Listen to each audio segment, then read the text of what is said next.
बातमीत सत्यता हीच आमची ओळख।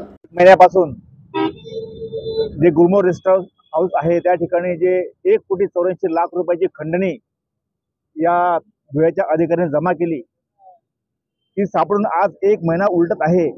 परंतु ज्याप्रमाणे ती चौकशी चालू आहे ती अत्यंत संत गतीने चालू आहे। हा टाइमपास चालू आहे आणि हे प्रकरण शासनाला दडपायचं आहे असा आमचा स्पष्ट आरोप आहे।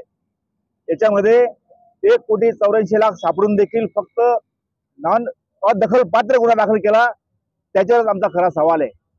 1,84,00,000 सापडून या ठिकाणी money laundering, anti corruption act, IT act, BNS कायदा आणि मकोका कायदा याच्या अंतर्गत गुन्हे दाखल झाले पाहिजे होते, कारण की ही सगळी संघटित गुन्हेगारी आहे।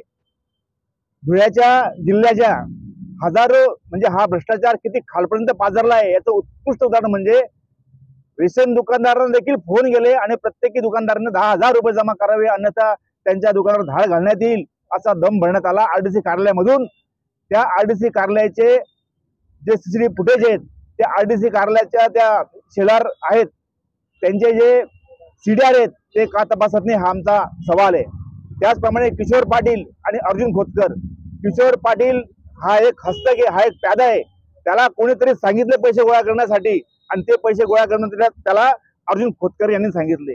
अर्जुन खोतकरच्या सांगितल्याप्रमाणे किशोर पाटलाने कुठल्या अधिकाऱ्यांना फोन केले, कुठल्या अधिकाऱ्यांनी त्यांना पैसे आणून दिले, ते का आणून दिले या प्रश्नांची उत्तरे महाराष्ट्र मागत आहे आणि म्हणून हे या ठिकाणी आम्ही आज धरणे आंदोलन करत आहोत।